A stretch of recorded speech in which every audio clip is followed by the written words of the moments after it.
Hello everyone, स्वागत है आप सभी का द नॉलेज क्लासरूम के यूट्यूब चैनल पर। आज की इस वीडियो में हम बात करने वाले हैं रियासतों का एकीकरण के बारे में। यानी कि भारत के अंदर स्वतंत्रता के बाद क्या कुछ हुआ उसके बारे में हम आज की इस वीडियो में मुख्य रूप से जो रियासत है उनके बारे में जानेंगे। जो रियासत है उनका एकीकरण किस प्रकार से किया गया उसके बारे में जानना हमारा मुख्य मकसद है आज की इस वीडियो का। तो एकीकरण का अभिप्राय क्या है कि देश के अंदर जो भी अलग अलग ताकतें हैं या अलग अलग रियासत है उनको क्या करना, एक करना। तो इससे पहले की वीडियो में हमने अपने संविधान की 12 अनुसूचियों के बारे में जाना था, जिनकी मूल रूप से जो संख्या थी 8 थी और उसके अंदर 4 और अन्य नई अनुसूचियों को जोड़ा गया था, जिसके बारे में हमने अपने पिछले वीडियो के अंदर डिटेल से पढ़ा था। और आज की इस वीडियो में हम जानने वाले हैं रियासतों का एकीकरण। तो जो ये रियासतों का एकीकरण था, तो इसकी जो मुख्य रूप से रिस्पॉन्सिबिलिटी थी, वो रिस्पॉन्सिबिलिटी किसको दी गई थी? वो दी गई थी सरदार वल्लभ भाई पटेल को। वल्लभ भाई पटेल को ये जिम्मेवारी दी गई थी। तो जो सरदार वल्लभ भाई पटेल थे, इनको 500 जो 52 रियासत थी भारत के अंदर, भारत में, तो इनको बिना किसी समस्या के, कोई भी समस्या ना है उनको, इनको किस में मिला ले? भारत में मिला ले, ऐड कर ले भारत के अंदर। ये जिम्मेवारी मुख्यतः रूप से सौंपी गई थी सरदार वल्लभ भाई पटेल को। तो अब यहां पर जब ज्यादातर जो यहां पर रियासत थी वो अपनी इच्छा से भारत के अंदर शामिल हो गई, लेकिन कुछ ऐसी रियासत थी, जैसे कि यदि हम बात करें जूनागढ़ रियासत के बारे में। कौन सी रियासत के बारे में? जूनागढ़ रियासत के बारे में बात करें तो यहां पर जो जनमत संग्रह के आधार पर तो भारत में मिला लिया गया कि जो जनमत था, जनता का मत था, उसके आधार पर तो इसको किसमें मिला लिया गया? भारत में मिला लिया गया। लेकिन जो जनता तो भारत के आधार पर एक प्रकार से मिलना चाहते थे, लेकिन जो भारत के अंदर मिलने से इनकार कर दिया वो इसका शासक था। क्योंकि जो इसका शासक था वो कौन था?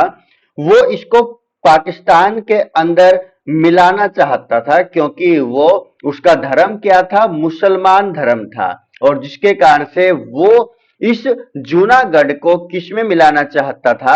पाक के अंदर, पाक में, वो पाकिस्तान में इसे मिलाना चाहता था जूनागढ़ को। जनमत, जनता कहां पर चाहते थे कि हम कहां पर मिले? भारत के अंदर मिले। लेकिन जो उस समय जूनागढ़ का जो शासक था वो कौन था?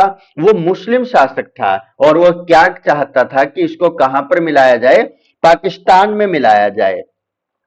उसके बाद यदि हम बात करें हैदराबाद के बारे में, हैदराबाद के अंदर, हैदराबाद हैदराबाद का जो निजाम था वो क्या चाहता था? वो ये चाहता था, ये जो निजाम था, कि वो स्वतंत्र रूप से रहे, वो स्वतंत्र रहे, ना ही तो वो किसी अन्य राष्ट्र मिलना चाहता था और ना ही भारत के अंदर मिलना चाहता था।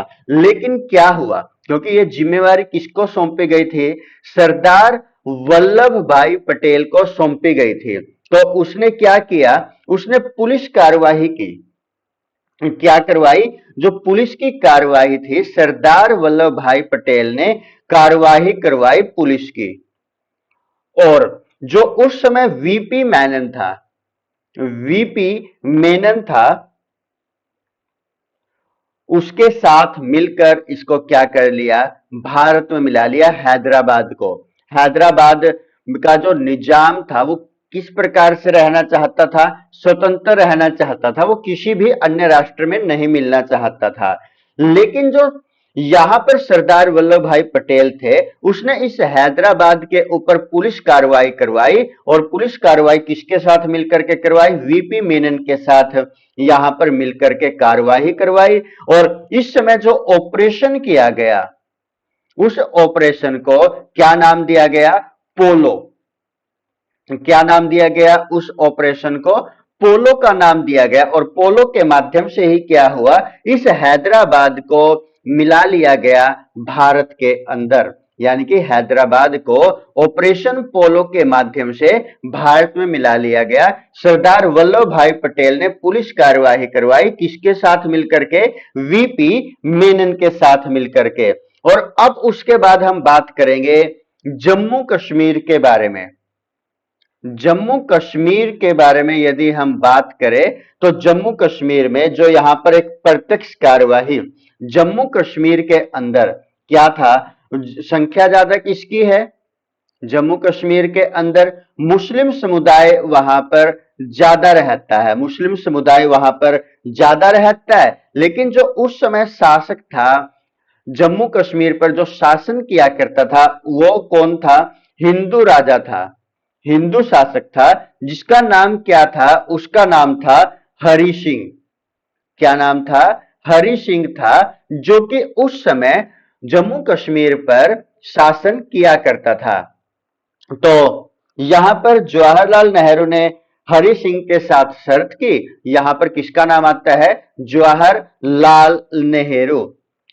जवाहरलाल नेहरू ने किसके साथ शर्त रखी, हरि सिंह के साथ शर्त रखी, कोई समझौता किया और उस समझौते के आधार पर क्या किया गया, जम्मू कश्मीर को भी किसमें मिला लिया गया, इंडिया के अंदर मिला लिया गया। भारत के अंदर इस जम्मू कश्मीर को कुछ शर्तों के साथ मिला लिया गया। अब यदि हम जाने अब इस वीडियो के अंदर, क्योंकि हमने यहां पर सरदार वल्लभ भाई पटेल के बारे में कुछ पढ़ा है, तो उसके बारे में हम और ज्यादा जानते हैं। सरदार वल्लभ भाई पटेल, वल्लभ भाई पटेल, तो इनके बारे में जानते हैं, सरदार वल्लभ भाई पटेल के बारे में, जिनका जन्म कब हुआ, जिनका जो जन्म हुआ था 31 अक्टूबर को हुआ था। आप कमेंट कीजिएगा सन कौन सा था, जिसको 31 अक्टूबर को हम किस रूप में मनाते हैं, एकता दिवस के रूप में मनाते हैं। किसके रूप में, एकता दिवस के रूप में इस 31 अक्टूबर को मनाया जाता है। और जो सरदार वल्लभ भाई पटेल है, क्योंकि उसने भारत को एक करने में एक महत्वपूर्ण भूमिका अदा की थी, जिनका जन्म 31 अक्टूबर को हुआ था और जिसके कारण से उनके जन्म दिवस को एकता दिवस के रूप में मनाया जाता है, यूनिटी डे के रूप में इसको मनाया जाता है। और जो सरदार वल्लभ भाई पटेल थे वो कौन थे, भारत के प्रथम उप प्रधानमंत्री थे। उप प्रधानमंत्री कौन थे भारत के, सरदार वल्लभ भाई पटेल थे। सरदार की उपाधि जो यहां पर ये सरदार इनके नाम के साथ में लगाया जाता है, वो कहां पर दी गई थी, बारदोली की महिलाओं ने दी थी। सरदार की जो उपाधि है सरदार वल्लभ भाई पटेल को किसके द्वारा दी गई थी, ये दी गई थी महिलाओं के द्वारा। जो कहां की महिला थी, बारदोली की महिला थी, बारदोली की महिलाएं थी, जो महिलाओं ने क्या कौन सी उपाधि थी, सरदार की उपाधि थी। कौन से सत्याग्रह के अंदर, जो 1928 में हुआ था, बारदोली सत्याग्रह कब हुआ था, 1928 के अंदर हुआ था। और ये सरदार वल्लभ भाई पटेल है, जिसको भारत का क्या कहा जाता है, भारत का बिस्मार्क कहा जाता है। क्या कहा जाता है, बिस्मार्क। किसको कहा जाता है भारत का बिस्मार्क, सरदार वल्लभ भाई पटेल को कहा जाता है। इसी को और क्या बोला जाता है, सरदार वल्लभ भाई पटेल को, सरदार वल्लभ भाई पटेल को बोला जाता है iron man of India, iron man of India. किसको बोला जाता है, सरदार वल्लभ भाई पटेल को बोला जाता है। इनकी एक पुस्तक है, उस पुस्तक का नाम क्या है, भारत विभाजन। क्या नाम है, भारत विभाजन। भारत विभाजन इनकी एक पुस्तक है जिसका नाम क्या है, भारत विभाजन है।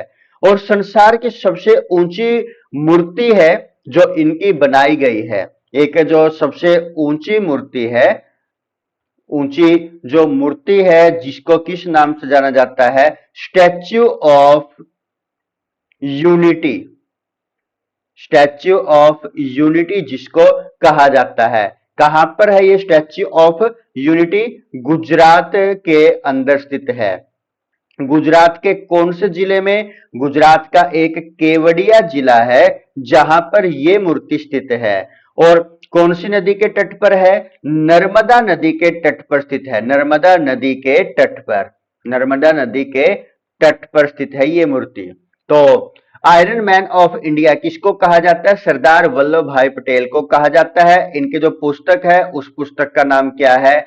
भारत विभाजन है। इनकी सबसे ऊंची मूर्ति है जिसको स्टैच्यू ऑफ यूनिटी कहा जाता है, जो कहां पर है? गुजरात के केवड़िया जिले के अंदर है। केवड़िया जिला है गुजरात का जहां पर यह मूर्ति है। और कौन सी नदी के किनारे पर है ये? नर्मदा नदी के तट पर है। अब उसके बाद और जानते हैं 1931 में, कब? 1931 में कांग्रेस अधिवेशन की अध्यक्षता भी की थी।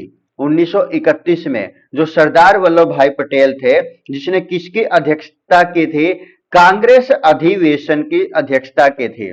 जो कांग्रेस का अधिवेशन हुआ था 1931 के अंदर, उसकी जो अध्यक्षता की थी वो किसके द्वारा की गई थी? वो अध्यक्षता की गई थी सरदार वल्लभ भाई पटेल के द्वारा। कांग्रेस का जो ये अधिवेशन हुआ था ये कब हुआ था? 1931 में। कहां पर हुआ था? कराची के अंदर हुआ था। कराची में कांग्रेस का अधिवेशन हुआ था जिसकी अध्यक्षता सरदार वल्लभ भाई पटेल के द्वारा की गई थी। और जो कराची है, मौलिक अधिकारों की मांग भी यहां पर की गई थी। जो कांग्रेस का कराची अधिवेशन हुआ था, यहां पर जो मौलिक अधिकार है, मौलिक अधिकार है, उनकी मांग भी की गई थी। उनकी मांग इसी अधिवेशन के अंदर सबसे पहले की गई थी। तो दोस्तों, आपको यह हमारी जो वीडियो है किस प्रकार की लगी, जो रियासत है उनके एकीकरण को लेकर के? बाकी हम जो बचा हुआ है अगली वीडियो के अंदर पढ़ेंगे। जल्द मिलते हैं आगे के पार्ट को लेकर के। तब तक के लिए सभी को नमस्कार, जय हिंद।